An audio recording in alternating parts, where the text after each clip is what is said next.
we've done the SMGs and sniper rifles, and today we have one of the most precious class of weapons in the franchise's history, the beloved hand cannons. And there are a few very special hand cannons on this list, so stay tuned. Let's go ahead and get right into the honorable mentions. Some of these are a bit niche, but I figured I'd at least mention these because why not? So, the something new, the Solstice 120 hand cannon does have Rhyme Stealer and Headstone if you want to get a lot of frost armor. The Vulpecula, now at tier 5, still retains its good old shoot to loot and explosive payload as a 180. Very good for picking up ammo at a distance, although if you have the old Vulpecula, it's kind of the same thing. Kindled Orchid, the Black Armory 140 hand cannon, can roll with repulsor brace or shoot to loot in the third column, along with explosive payload in that good old fourth column. Black Armory weapons, except for threat level, drop in arena ops. The Prophecy hand cannon, the Judgement, also has the Headstone and Rhyme Stealer roll, but it is a 140, which is much better than a 120. The D.F.A, the D.F.A, actually has pretty interesting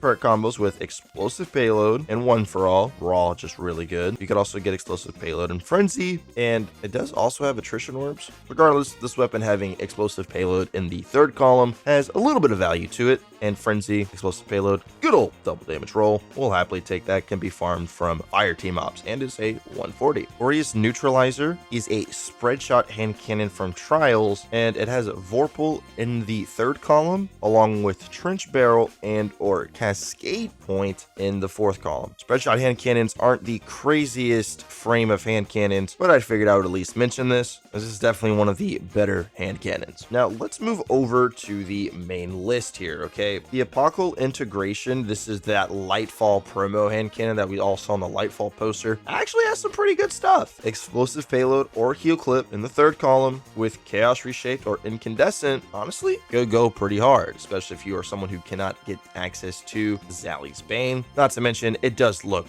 really freaking cool. So I do have this old service Revolver here. This was a season 6 hand cannon that just got refreshed. It has shoot to loot or rapid hit in the third column, and then also does have explosive payload or kinetic tremors, and it does have accelerated assault. This is a 180 RPM hand cannon, which is the best in terms of just like damage profiles for hand cannons. Can be farmed from fire team ops. Not the craziest or most jaw-dropping perk pool, but definitely a little bit of merit to its existence. So we rock it, we rep it, we give it a little bit of love. Let's go over one of the most stacked hand cannons and one of the most beloved hand cannons. I am looking at you, none other than the Midnight Coup. This thing is very, very good. Just a slew of great perks in general in both columns. Firefly, shoot to loot, explosive payload, and for what it's worth, attrition orbs, just in the third column by itself. Then in the fourth column, of course, there's Rampage, there's kinetic tremors. Keep in mind, on hand cannons, kinetic tremors is going to take 4 shots to proc. So on any rank and file enemy, kinetic tremors is going to be the best option, but on any tankier enemy, majors or elites, you will see some value out of it. But it does have something like one for all in the fourth column, explosive payload, one for all,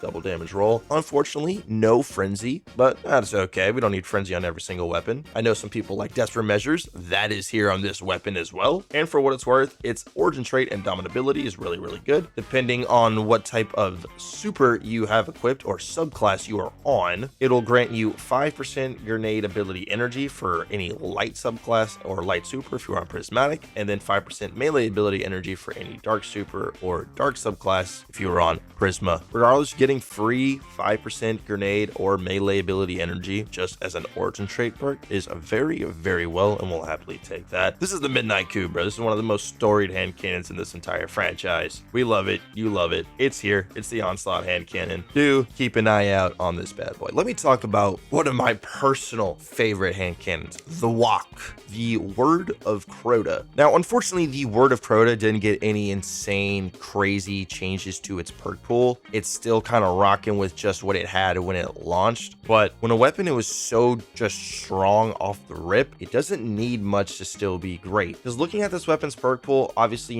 its best perks in like column 3 are probably Demolitionist, Repulsor Brace. I know some people people are going to say Dragonfly. I'm not going to use Dragonfly on this hand cannon. You'll see why in just a moment. But then in the fourth column, you have the options of Destabilizing Rounds, Frenzy. One of those two, you will be rocking good to go. It also does have Master of Arms for what it's worth. But the reason why this specific hand cannon is so freaking fracking good is due to its origin trait. The Cursed Thrall origin trait is one of the best, if not just the flat out best origin trait for any splash ad clearing weapons. When you defeat a target with a melee attack, final blows with this weapon are going to cause targets to explode for about 7.5 seconds. Very good value, allowing this thing to perfectly encapsulate what it was designed to do, and that is just clear out ads as efficiently as possible. You combine that with Destabilizing Rounds, my man, you're going to be just eliminating any on light level content with just this hand cannon. I would say this hand cannon is probably best in any like solo dungeon scenario, because obviously if you're doing a solo flawless dungeon, you will be on light. The enemies will be relatively, they're not gonna have swords above them or anything crazy like that. So this hand cannon will work perfectly in that scenario, helping you just wipe out ads after ads after ads. If you have Repulsor Brace, you will be getting an overshield from Destabilizing Rounds.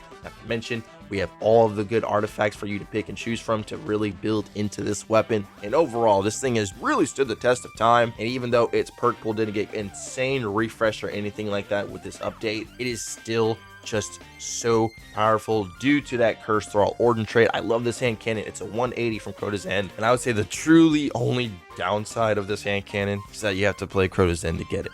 Regardless though, absolutely phenomenal hand cannon, even still to this day, with very minor changes to its perk pool. Let's go ahead and talk about another very disgusting hand cannon from a raid. I'm looking at you with the goofy reload, the Zauli's Bane. This thing definitely got some heavy hitting changes to its perk pool. Just regardless, in general, a lot of combinations in here for you to pick and choose from. First of all, look at this third column, right? Explosive Payload, Firefly, Demolitionist. I know some people are going to be like Burning Ambition. I'm not going to really recommend Burning Ambition. I haven't used that perk too much. I don't know crazy how good it can be, but I must say that this is a hand cannon that has both Burning Ambition and Incandescent. Those perks, in my opinion, don't really synergize too much, but I know some people are really going to like that. Unfortunately, there is no heal clip on this weapon, but that's okay, because when you have things like Explosive Payload and Chaos Reshaped on the same freaking weapon, dude, that's really good. Not to mention, if for some reason you're not a fan of Chaos Reshaped, I mean, dude, you're more than happy and welcome to use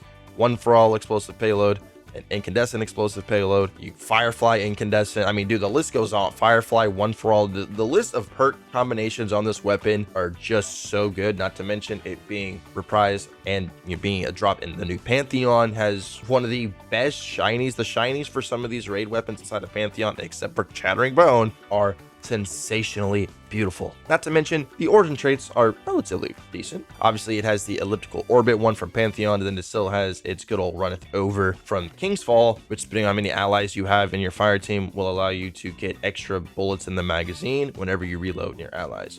Not the craziest, insane origin trait like the Midnight Coups and Dominability, or definitely not on Cursed Thrall's level, but still worth mentioning as a nice little cherry on top to complement this weapon. Regardless, dude, when a perk pool is this strong, it's really hard to go wrong. This is the 140 from King's Fall. You have to play one of the best pieces of content in the entire game to get this. Oh no, what are we ever gonna do? Regardless, I would have this the relatively high priority list of weapons to go get, just in general. Like the Zauli's Bane is just so freaking good, especially if you hit big on a shiny. Congratulations, you have one of the best looking hand cannons along with one of the just raw best hand cannons. And yes, you can totally go over to the crafting table and just craft it with Explosive Payload and Chaos Reshaped if you so desire. This thing is just very good. Although if you do want Zauli's with the Burning Ambition and Incandescent roll, you will have to do Pantheon for it. The craftable version, as far to my knowledge, does not have Burning Ambition on it. Worth mentioning, really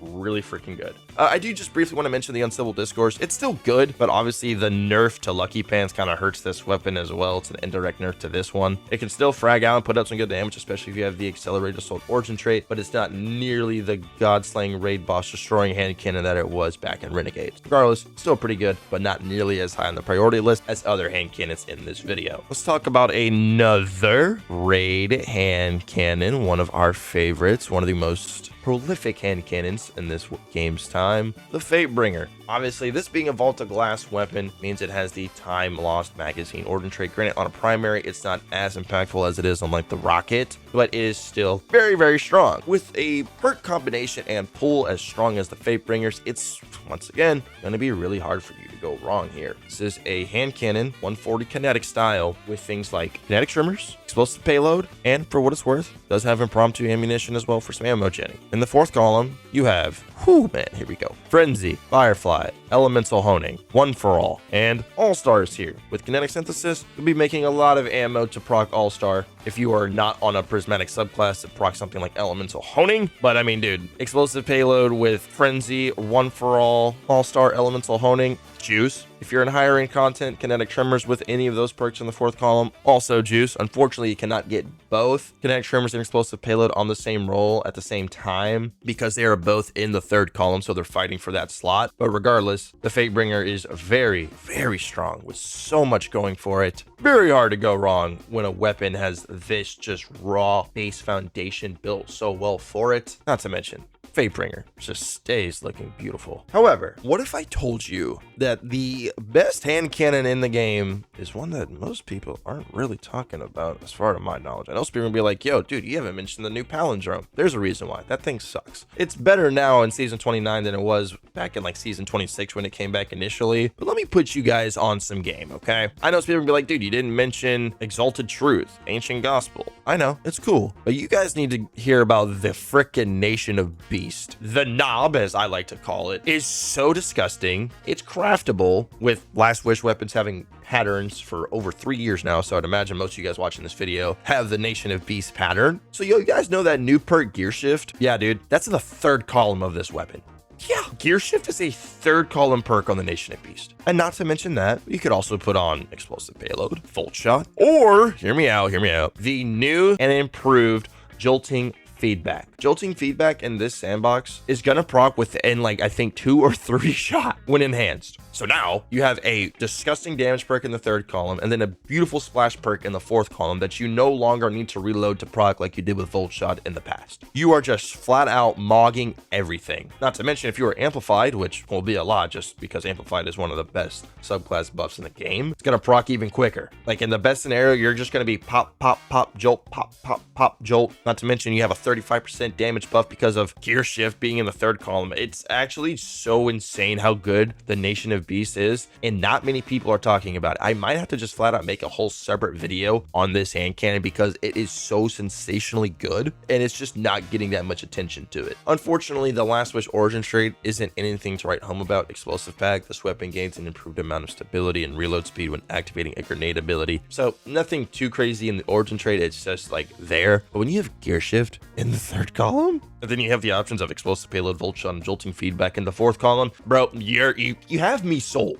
You had me sold at Gear Shift in the third column. Overall, ridiculous. I'd imagine most people watching this video already have their Nation of Beast hand cannon pattern done anyway. So hey man, go ahead, head over to the Enclave and craft a Nation of Beast with Gear Shift and whatever fourth column perk you desire. It's the 140 from Last Wish. This thing is an absolute beast. It's so good and not many people are talking about it. Obviously, I know I didn't talk about some of the heavy burst hand cannons, the 2 burst, just because like, I mean, 2 burst hand cannons, like they're okay, but like with the nerf to Lucky Pants, they're not nearly as strong. Not many people are going to want to use a 2 burst hand cannon when Nation of Beast is existing, Midnight Coup's existing, Word of Crota, Fatebringer, all these absurdly powerful hand cannons. We went over some niche ones, but in terms of just like the raw heaviest hitters, I would easily say Nation of Beast, and it's craftable, by the way.